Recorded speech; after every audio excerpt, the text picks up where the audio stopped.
इस समय हम बस्ती जिले के कप्तानगंज थाना क्षेत्र के रैजला में हैं और एक गन्ने का खेत है। यहीं पर कौड़ीकोल गांव के जो ध्रुव चंद हैं, उनकी जो हत्या हुई थी, 100 यहीं पर ला करके जो आरोपित हैं, जो बताया जा रहा है कि यहाँ से 1 किलोमीटर दूरी पर उनका गांव है और नगर थाना क्षेत्र के रहने वाले हैं। इसी गन्ने के खेत में ला करके 100 को फेंका गया था। उसके बाद उनके मोबाइल को ट्रेस करते हुए घर के लोग और गाँव के लड़के सब यहाँ तक पहुँचे थे और यहीं पर बताया जा रहा है उनकी बहुत नृशंस तरीके से ले जा करके उनकी हत्या की गई। हत्या करने के बाद उनके 100 को ला करके इसी गन्ने के खेत में, देखिए अभी जो सुबह जब पुलिस को सूचना मिली तो पुलिस के आला अधिकारी यहाँ पहुंचे थे, फॉरेंसिक टीम पहुंची थी। फॉरेंसिक टीम ने तमाम सारे साक्ष्य यहाँ से संकलित किए हैं।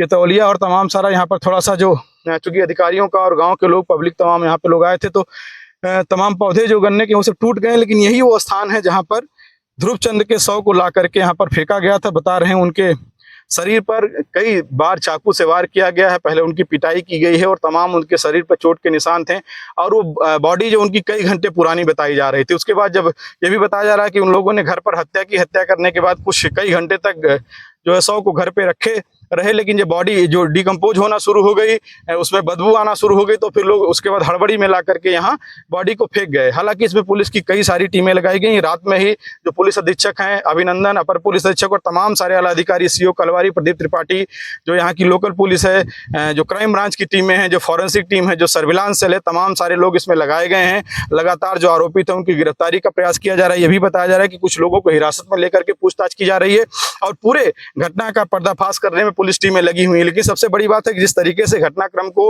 अंजाम दिया गया, बस्ती जिले में लगातार हत्या की घटनाएं हो रही हैं और लगातार महिलाओं के साथ जो है घटनाएं हो रही हैं और पुलिस कानून व्यवस्था को पटरी पर लाने के लिए लगातार सारे अधिकारी प्रयास कर रहे हैं, लेकिन बात कुछ बन नहीं रही है। तो ये हम आपको घटनास्थल दिखा रहे हैं। यहीं पर जो है ध्रुवचंद की जो है वो बॉडी मिली है, पोस्टमार्टम के लिए भेजा जा रहा है पंचनामा करके। थाने पर उनके परिवार के लोग, बड़ी संख्या में और लोग पहुंचे हैं, जिन लोगों को इसमें नामजद बनाया गया है और कुछ अज्ञात लोगों के खिलाफ वहां पर मुकदमा पंजीकृत हुआ है हत्या की धारा में और तमाम सारी अन्य धाराओं में। और पुलिस की टीमें लगातार लगी हुई हैं कि जल्द से जल्द जो भी आरोपित हैं उनकी गिरफ्तारी करके इस पूरी घटना का पर्दाफाश किया जाए। क्या पूरी घटना हुई थी और अब तक क्या कार्रवाई हुई है? अब तक संतोषजनक कोई कार्रवाई नहीं हुई और वो पुराना अपराधी भी है, 10 नंबरी भी है। पुरानी तमाम जैसे 76 चोरी, दिल्ली भी सजा काटा है, यहाँ भी सजा काटा है। हमको भी कोई न्याय नहीं मिला। किन किन लोगों को इसमें अपने तहरीर में किसका नाम? तहरीर में अभिषेक पाठक, सत्यम पाठक, उनके पिताजी और अज्ञात। तो क्या घटनाक्रम कैसे हुआ है, कब घर से निकले ये, फिर कैसे आप लोगों को जानकारी? इनको बुला के ले गए, उसके बाद क्या किए इनके साथ ये हम लोग नहीं जानते।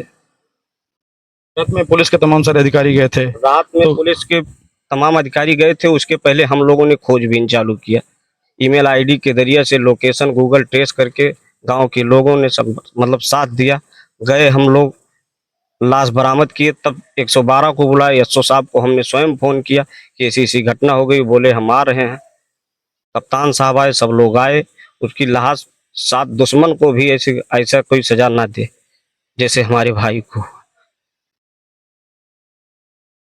किससे मारे थे आपके भाई को?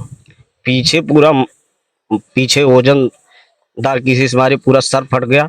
चाकू नुकीले चीज से पीठ पे वार किया गया। ये पूरा चेहरा बेकार कर दिया गया है, पैर तोड़ दिया गया है और भी तमाम जगह चोटें आई। हमारे तो हिम्मत नहीं रहा कि हम जाके देख ले। एक बार तो पता हिम्मत नहीं पड़ो।